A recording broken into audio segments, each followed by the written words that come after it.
Salut tout le monde, donc on se retrouve pour un nouvel épisode de Parlons Bagarre.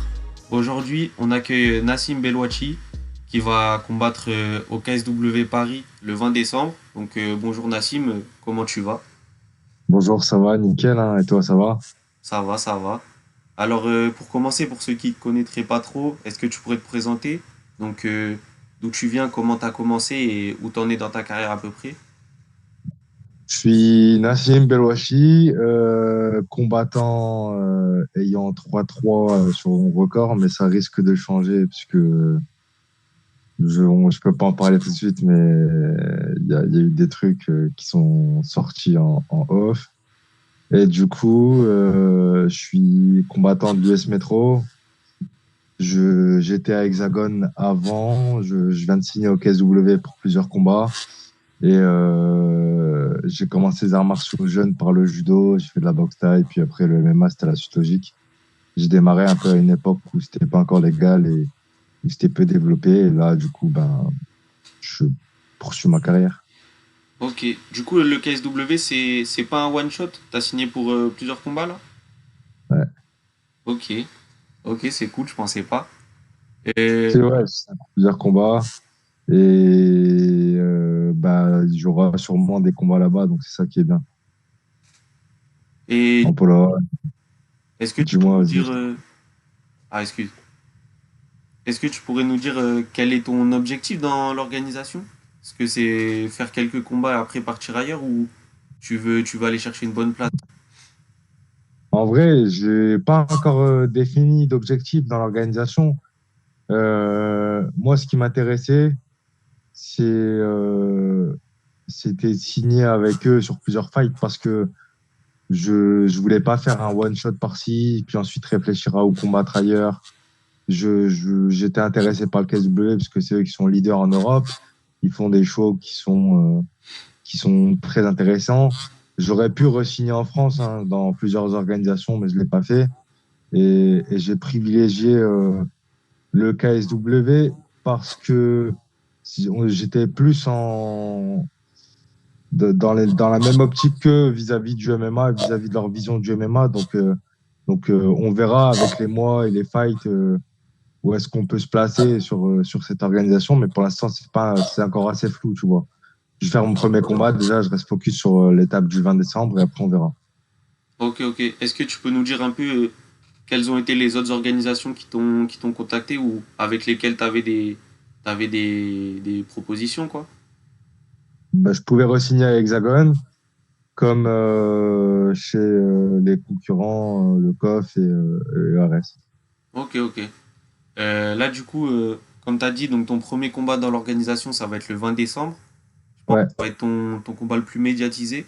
En tout cas, celui où il y aura sûrement le plus de monde, le plus d'ambiance. Est-ce que est-ce que tu appréhendes ça ou pas du tout? Non, parce que en vrai, je reste concentré là sur le fight. Je suis content de l'opportunité parce que pour moi, c'est la possibilité de faire une salle énorme. La Défense Arena, il faut le dire, c'est incroyable. Il y a une capacité qui est énorme et c'est pour ça que moi, j'invite aussi beaucoup de monde, ceux qui kiffent le MMA, à prendre leur place et venir. C'est pas parce que c'est pas l'UFC ou l'organisation leader qu'il faut pas prendre ses places et se déplacer. En plus, c'est abordable. Et c'est le moment de fêter le MMA, on va dire, de dire c'est l'opportunité de se réunir autour d'un événement de MMA où il y a une capacité immense et de profiter d'un événement. Mais personnellement, moi, de mon point de vue, je suis assez content de l'opportunité de me dire que la salle est bien, c'est la plus grosse salle française en termes de capacité en MMA, mais est-ce que ça va être rempli? Ça, c'est pour l'instant, on ne sait pas encore. Et je reste que concentré sur le camp. Tu sais, j'ai déjà fait le Zénith avant avec Hexagone. C'est pas mal aussi le Zénith. Là, on passe sur l'étape supérieure, mais on est dans une organisation qui est aussi au-dessus, tu vois, un cran au-dessus. Et qui aime bien faire le show en plus. On voit souvent dans les entrées des combattants là-bas, ils font des trucs qui font kiffer le public un peu. Est-ce que toi, t'as prévu quelque chose de spécial ou pas? Non, pas pour l'instant. Pour l'instant, je suis vraiment concentré que sur l'entraînement. On verra au fil des semaines quand la date va se rapprocher si on a l'idée de faire un truc. Mais c'est vrai que ça va être un choc incroyable.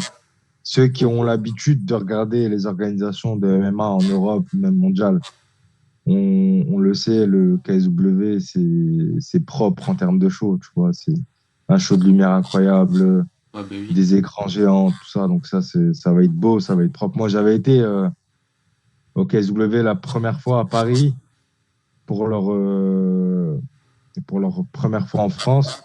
Et j'avais été surpris de ça, parce qu'en vrai, depuis le temps que je suis dans ce sport et que j'ai vu les organisations à droite à gauche, soit pour combattre ou soit pour accompagner des gens, des combattants que je connais, des gars sur des gros événements, j'avais été surpris du show et je m'étais dit c'était incroyable, c'était vraiment propre.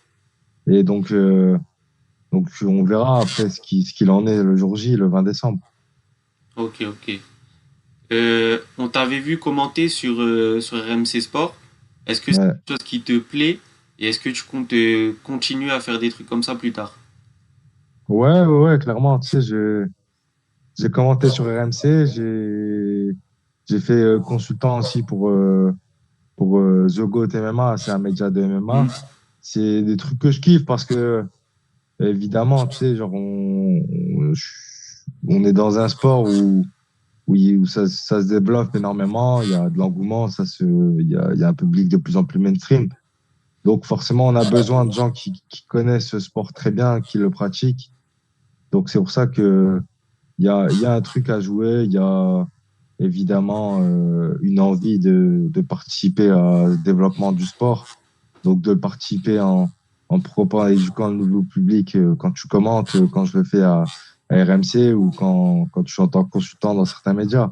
Donc ouais, c'est une volonté pour moi de continuer là-dedans et de voir ce que ça peut donner plus tard, après les combats, ça peut être intéressant de faire une carrière là-dedans. Donc oui, Ok, ok. Parce que pour l'instant, du coup, pour ceux qui savent pas, t'es ouais, infirmier.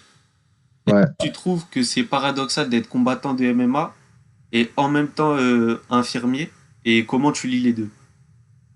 C'est compliqué. Ça peut être paradoxal, comme, comment dire. En fait, le truc, c'est que c'est paradoxal parce que d'un côté, on doit prendre soin des gens, de l'autre côté, on doit essayer de se taper dessus et de se faire mal. Ouais, bah oui.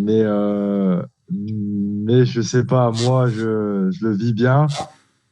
Euh, Recording in progress. comment dire, est-ce que ça va continuer encore longtemps? Moi, je vais pas te mentir, je le dis, hein, j'ai dans l'optique de développer le sport de combat pour pouvoir en vivre. Donc, j'aimerais bien plus tard être à 100% dans les sports de combat. Et ça sera un peu moins paradoxal. Pour l'instant, c'est deux métiers, c'est deux mondes que j'aime beaucoup. C'est le monde hospitalier, même si c'est très compliqué et que ça se dégrade énormément au fil des années. Mais il y a beaucoup de gens dans les sports de combat qui sont combattants professionnels, qui ont des métiers assez atypiques, hein. Il y a des gars, ils sont ingénieurs, il y a des gars, il y a d'autres personnes qui sont infirmiers. Il y a des Donc, pompiers. ouais, je te jure. Donc, au final, ça peut paraître surprenant, mais au final, on est beaucoup comme ça. Et tes collègues, ils voient ça comment? Ils voient pas ça d'un œil bizarre un peu? Ah, j'en parle pas trop et que j'aime pas parler de ça avec les collègues. Je parle Ok, pas de ok. sport de combat. Euh, Est-ce que tu peux nous dire comment tu définirais ton style en tant que combattant? Mon style, c'est le style d'un mec qui va chercher à lutter contre la cage en général, qui aime bien amener au sol, du ground and pound, prendre des positions fortes et potentiellement mettre du ground and pound ou soumettre. Donc, c'est ce que j'ai pu faire sur mes derniers combats. Parfois, ça m'a été bénéfique.